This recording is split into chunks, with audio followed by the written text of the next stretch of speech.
I'm a television news reporter. When I was diagnosed with breast cancer, I knew I was going to beat it. What I didn't know, what I was shocked about how very little I knew, was exactly how to do it. And I wanted to talk about that, about all of these realities that I was facing going through breast cancer as a working woman and as a mother. So it started with shaving my head on the 5 o'clock news and continued with my news series that I called Replacing Fear with Hope. And for that series, I interviewed my doctor, my breast surgeon. And after a long interview, she looks at me and she says, "There's someone I really want you to meet." I'm a filmmaker, and when I was diagnosed with cancer, I went looking for a movie that would give me an overview of what I was facing. I wanted to know what it was physically, I wanted to know what it was emotionally, and I couldn't find it. And that pissed me off.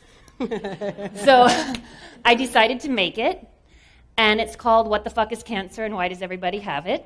And I interviewed my doctor for the movie. And it happens to be the same doctor. This one woman who saw something in Allison and brought her to me. And we made this connection. So I invited Allison to the newsroom here in Los Angeles so that we could talk about her possibly being part of our news series. And we didn't know what the story was going to be just yet, but she was coming over for a quick chat. A quick chat. I was given direction. This woman had a short window of time that we would have to keep it concise and to the point, and she had a meeting right before mine and right after mine. So I was point on, and then we started talking, and everything changed. Because when Allison came into that newsroom, I was right in the middle of going through all of my chemotherapy treatments. And I was 2 years out of chemo, so we had a lot to talk about. I sure did. I found my cancer because I checked. I was sitting on the couch watching television with my husband and doing a self-breast exam when I felt a lump in my right breast. And I knew immediately that something was wrong. I knew every bump and scrape and bruise on my body as a former college athlete, they were like moments of triumph for me. But that right there did not feel right. And I knew it. And 3 days later, it was confirmed I had cancer. So I called my mother in Puerto Rico to tell her the news. And I tell her, I have a plan, I have these great people around me, but I have cancer. And she says, "Ay, Lolita, don't worry. Because when I had cervical cancer and your grandmother had cervical cancer, we were just fine." What cancer? What are you talking about? I had no clue. She had kept this important detail for our entire family for decades. And I was angry and confused. "Ay, Lolita, we just don't speak of these things." And for a moment, for that second right there when she said that, I kind of understood, because even my open and dynamic and informed and educated family, there were just some things culturally we didn't talk about. And I asked why. And I continued asking questions, lots of them, because I just couldn't believe that she didn't say anything. Where Lolita couldn't believe her mom didn't do anything, I couldn't believe I didn't do anything either. I was fit. I went to Pilates. I was that healthy person, or so I thought. And it's smart, or so I thought. But I didn't do self-breast exams. So one morning, I hopped out of the shower, and I went to get ready, and I went to put my bra on. And it didn't quite work. So I did one of these to press the girls into where they went, and I felt something on my right side. And I knew it wasn't supposed to be there. And I knew I had to deal with it, and I knew I had to deal with it quickly. So 3 days later, I received the phone call, and I knew what I was in for. I was looking at 4.5 months of chemo, at least 3 surgeries, and 30 rounds of radiation. So like what often happens when Allison and I get together, that half-hour conversation in the newsroom turned into, what, like 2 hours? Yeah, so she did not go to her next meeting. Nope. And then the people came out to get her, and I was there, and we were already like a box of tissues in. So they're like, "Oh, we're just going to sit down with you guys." It was a total love fest between all of us. And in that moment, we knew right there that this was becoming much more than just a news story. And we had our individual groups of wonderful family and friends and coworkers, and all of these people getting us through our breast cancer battle, but right there, we found each other. We did. And so coming into the room, into that day, into that meeting, we both knew individually that fighting cancer is a team sport. But what we knew in that moment, what was going to happen, was that our teams were about to become one big one. And this big team has its own jersey, and we're wearing it. These babies are called the fighter tees. The fighter tees are something else that came out of me being pissed off. Pissed off a lot. It happens. Yeah. So I don't know who's familiar with the process. Often after you get a mastectomy, it's not just your breast you're dealing with. They have cut into your lymph nodes, which is underneath your arm. So after my surgery, I could lift my arm about this high for a long time. And at 38 years old, I needed help getting dressed. And that sucked. What sucked more was I didn't have anything that I could put on. I wanted something that I could put on that was easy. I wanted something soft. I wanted something that made sense. And I wanted something that didn't look like I had cancer. I wanted it to look like something I would wear on any other day. And I couldn't find it. But a year later, an amazing woman introduced me to a clothing designer. And I said, this is the story. This doesn't exist. Can you please do something about it? She said, yeah. And a week later, we had a fighter tee sample. And Allison's telling me about the fighter tee and what it looks like and this and that about it. And I'm like, that's it. That's going to be the news story. It's going to be perfect. 2 local women bringing this amazing resource to breast cancer patients. Like, I'm on it. That's the story. And then I was like, wait a minute, hold on. I need one of these shirts. So skip ahead a couple of months later, and I have my double mastectomy. And after a surgery like that, there's a risk for infection. So oftentimes, that was happening in my case, I had 4 drains put in my body. There are these long tubes that come out with these bubbles on the end, and I had 2 on each side. And it was beyond foreign. I felt like an alien. The first time in a long time, just not in control of myself. And I was right at that place where Allison had been 2 years before. And I didn't have anything to wear. That's a simple thing, but that was hard, that moment. But I zipped up my fighter tee, and 3 days after surgery, I go to my doctor's office for a follow-up checkup. And I walk into that building, and I get compliments right away. And I realize, oh, I look good. I felt beautiful. And I felt pretty.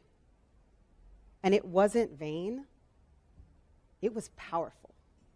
It's really been a great moment. Lolita texts me a picture. Here it is. Lolita's a texter. So I get this on my phone, and I'm like, okay, this woman has just been through a mastectomy. I have a pretty good idea of how she's feeling, and I know what's going on underneath this shirt. And it was the first time that I got to see it in action. It was that thing that I had wanted.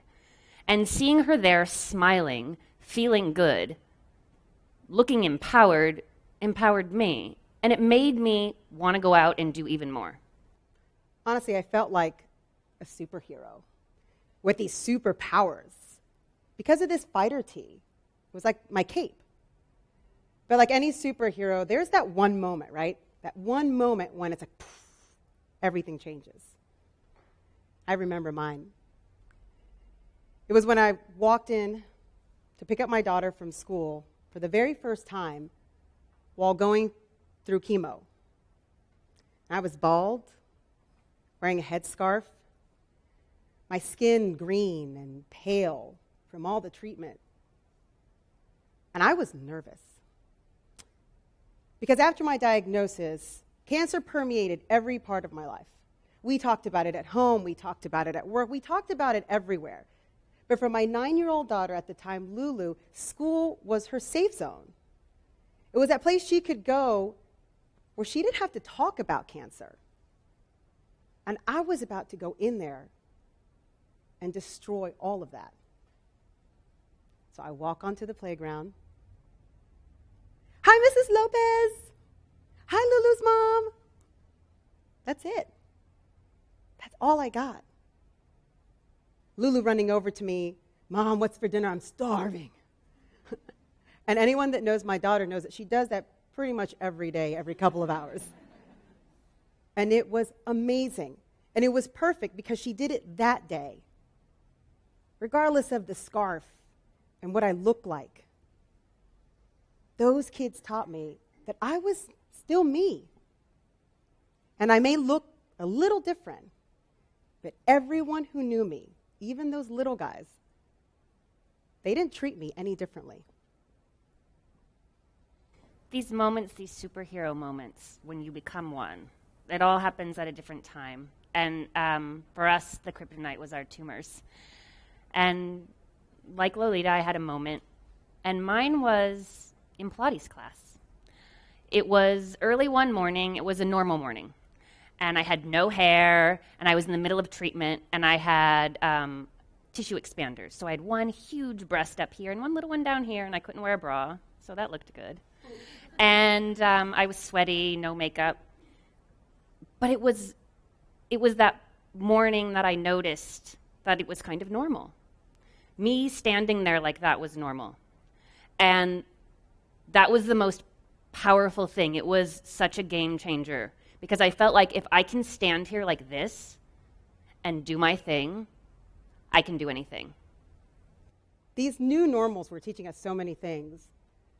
But the one thing that really kind of brought it together was the idea of coming together, right? Of like the connections that we were making in those moments were giving us power. And these communities that we had, that's where we were finding the strength inside of us to do things that may seem simple and to do things at a time when I thought showed weakness. But for us, these two type A personalities, it was about asking for help when I needed it. It was about reaching out and being vulnerable. And we did it. And we continue to do it, especially when dealing with cancer, because cancer is not something that you just walk away from and you close the door and it's over. It may not live inside of you, but you live with it every day. And the vulnerability that comes with it is part of the superhero powers that we have, that all of us have. And, cancer isn't something, as Lolita said, you don't walk away from it. I am always going in for tests to make sure it's gone or it's at bay. Never gone, right? So I love that. I love that because I get to get a phone call that says, guess what? You're good. Everything's okay. And like with any other traumatic experience in life, it becomes a part of life that empowers you more. And we're changed, but we're ready. Any challenge, big or small, we go out there and we know how to face it right from the beginning. And we make a decision early on to find something that you can control, even if you feel like you have none, because you do. We can replace our fears with hope together. Togetherness is a huge, powerful thing. And it's brought us a lot of wisdom. Wisdom brought by tumors. So here we are with that wisdom to share a little bit with you. Because one woman, our doctor, decided these two women should meet. One doctor, and now two friends, creating momentum that continues with all of you. Thanks, guys.